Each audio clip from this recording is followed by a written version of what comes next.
ఎన్నికలకు ముందు ఇది భూరక్ష కాదు భూభక్ష అని నానా యోగి చేసి వైఎస్ఆర్సీపీ ప్రభుత్వంపై దుష్ప్రచారం చేశారు.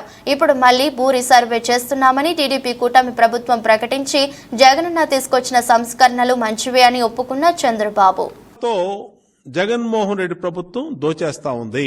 ఈ సమగ్ర భూ సర్వే అని చేస్తా ఉన్నారో దీని ద్వారా 1,00,000 కోట్ల అవినీతి జరిగింది ఆంధ్రప్రదేశ్ లో. ఇప్పుడు ఈ రీసర్వే పేరుతో ఎన్ని లక్షల ఎకరాలు మీరు కొట్టేయడానికి చూస్తున్నారో ఖచ్చితంగా చెప్పాల్సిన అవసరం ఉంది. సిబిఐ, ఈడీ కూడా దీని మీద దృష్టి పెట్టి ముందస్తు చర్యలు తీసుకోవాలి. బాబు తిమింగళంలాగా మింగేస్తా ఉన్నాడు ప్రతిదాన్ని అని చెప్పి, సో భవిష్యత్తులో వీడేంట్ర బాబు జగనన్నలాగా మింగుతున్నాడు అనాలి.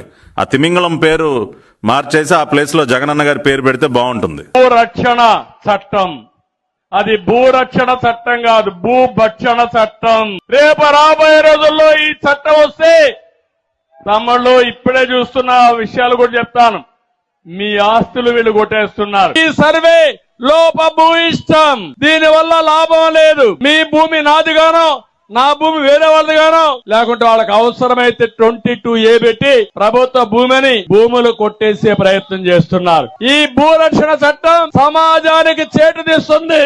నేను అందుకే హామీ ఇస్తున్నా, ప్రభుత్వం వస్తానే భూరక్షణ చట్టాన్ని ఆపి మీ ఆస్తులు కాపాడే బాధ్యత తెలుగుదేశం పార్టీదని చెప్పి నేను మీకు తెలియజేస్తాను. జాయింట్ ఎల్పిఎంస్ ఇష్యూస్ ఉన్నాయో, ఫిష్ పాండ్స్ ముఖ్యంగా, వాటికి కూడా ఫిష్ పాండ్స్లో మనకి చాలా సర్వే ప్రాబ్లమ్స్ వస్తూ ఉన్నాయి కాబట్టి, ఎందుకంటే జాయింట్ ఎల్పిఎం నెంబర్స్ వస్తూ ఉన్నాయి కాబట్టి ఆ ప్రాబ్లం కూడా రిజాల్వ్ చేసే విధంగా ఏది పాత డాక్యుమెంట్ ఉందో ఆ డాక్యుమెంట్ ఆధారంగా వాళ్ళకి సపరేట్ ఎల్పిఎంస్ ఇచ్చే విధంగా ఒక కార్యాచరణ రూపకల్పన చేసి టైం లైన్ పెట్టుకుని అది కూడా పూర్తి చేసిన తర్వాత డెఫినెట్గా రీసర్వేకి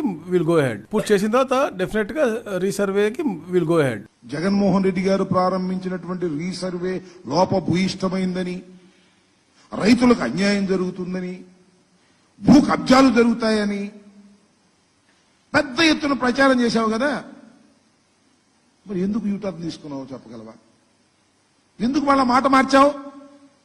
ఎందుకు మళ్ళా రీసర్వే చేస్తాము అనేటువంటి మాట ఎందుకు మీరు మాట్లాడుతున్నారు అంటే, సరే నేను అనొచ్చు అనకూడదు, చంద్రబాబు నాయుడు గారు మరి 70 సంవత్సరాలు దాటినటువంటి వ్యక్తి, కనీసమైన మినిమం నాలెడ్జ్ మీకు లేదు. ఈ భూముల పట్ల మీకు మినిమం నాలెడ్జ్ లేదు. ఒకవేళ ఉంటే జగన్మోహన్ రెడ్డి గారి మీద కోపంతో అది అంతరించిపోయింది. కనీసమైనటువంటి ఇంగిత జ్ఞానం కూడా లేదు.